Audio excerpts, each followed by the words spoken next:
દરેકને જય દીપોમાં જય માતાજી। મિત્રો આપ સૌને નમ્ર વિનંતી કે આ ચેનલને સબસ્ક્રાઇબ કરો, શેર કરો, લાઈક કરો। જય દીપોમાં। ગમન ભુવાજી બોલશે, દેવાજભાઈ ખવડે બોલશે। મિત્રો, ગુજરાતમાં ખજૂરભાઈ અને કીર્તિ પટેલનો વિવાદ ખૂબ જ ચર્ચાનો વિષય બન્યો છે અને આ વિવાદમાં ગમન સાંતર અને દેવાયત ખાવડ પણ જોવા મળી રહ્યા છે મિત્રો। અને ગમન સાંતર અને દેવાયત ખાવડ દ્વારા કીર્તિ પટેલને ફોન કરવામાં આવ્યો છે તેવું કીર્તિ પટેલ તેમના મોઢે બોલી રહ્યા છે। અને મિત્રો, આ તમે આગળ વિડીયોમાં જુઓ કે કીર્તિ પટેલ ગમન સાંથલ અને દેવાયત ખાવડ વિશે શું બોલી રહ્યા છે। અને મિત્રો, આ કીર્તિ પટેલનો નવો વિડીયો સોશિયલ મીડિયામાં ખૂબ જ વાયરલ થઈ રહ્યો છે। તો મિત્રો, હવે તમે જુઓ આખો વિડીયો।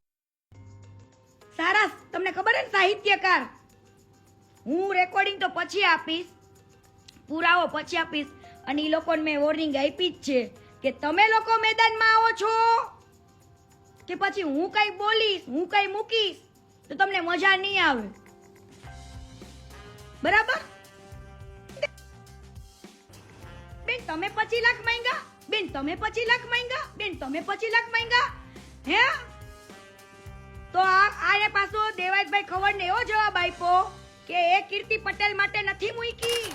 તો વિચારો કે આને કઈ કર્યું જ ના હોય, એની કઈ ભૂલ જ ન હોય, તો સમાધાન શેનું? સમાધાન શેનું? શું કામ એવા કલાકારો પાસે, ભુવાજી પાસે, એવા સાહિત્યકારો પાસે ફોન કરીને એમ કહે છે કે ગમે એમ કરો અને આ મેટર પતાવડાવો, ગમે એમ કરો આ મેટર પતાવડાવો।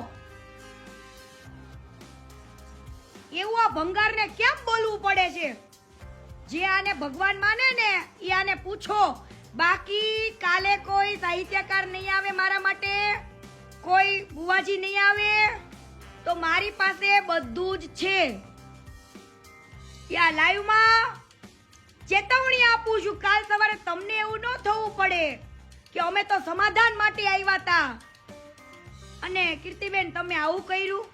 પણ હું તમારા ખિલાફ નથી કે તમે મારા દુશ્મન નથી, પરંતુ તમારે એક સત્ય વાત તો પબ્લિકને કહેવી પડે હો। ડાયરામાં તો બહુ વખાણ કરો છો, ડાયરામાં બહુ વખાણ કર્યા, તો હવે પર્સનલમાં શું છે? ડાયરામાં તમે જ્યારે વખાણ કરતા હતા ત્યારે નહોતી ખબર ને કે સમાધાન માટે આવશે, હે? તો પછી આવો અને કયો કે આ ખજૂરભાઈએ મને એમ કીધું તું ગમે એમ કરીને પતાવો, મારા ઘરે મારી બાયડીની બધા રડે છે અને આ બધું ગમે એમ કરીને હંકેલાવો, બરાબર? કીર્તિબેનને કયો, કીર્તિ પટેલને કયો કે એને 3 ઘરના, 4 ઘરના કે 5 ઘરના જે જોઈએ પૈસા આપી દઈએ, એમને જ્યાં ઘર બનાવવા હોય ગરીબોના બનાવી દે એમ। મને આવી ઓફરો આપી અને જો ઈ ન બોલે તો મારી પાસે તો બધું છે જ। ગમન ભુવાજી બોલશે, દેવાજભાઈ ખવડે બોલશે અને આપણા કેવલભાઈ રબારી બોલશે। ઓ ભાઈ, એટલે તું હવે એમ નો કહેતો કે એવડા મોટા સાહિત્યકારને ખરીદી લઈશ, ગમન ભુવાજીને ખરીદી લઈશ, હે? હવે ન્યા પાછો જાતો નહીં ખરીદવા, કેમ કે ઈ ખરીદે મારા પાસે તો રેકોર્ડિંગ છે ને હું શું પુરાવો તમ તારે, અને હારા માથાઈ છે તમ તારે વચમાં જે હતા ને બધા, હો? ન્યા પાછો ખરીદવા ન જાતો, તારો વાક જ નથી તો સમાધાન શેનું? એટલે કાલે ઈ કલાકારોને, સાહિત્યકારોને, ઈ બધાને કહેવાનું કે આજે ખોટું હોય ને ઈ તો હગા ભાઈને કહેવાય ને હગા બાપને કહેવાય કે ભાઈ તમારો વાક જ નતો, તો તમે એક વાર એવું જતાવો છો કે મને કાંઈ ફેર નથી પડતો, ઈ જે ભલે બોલે એના ઉપર આમ કરે।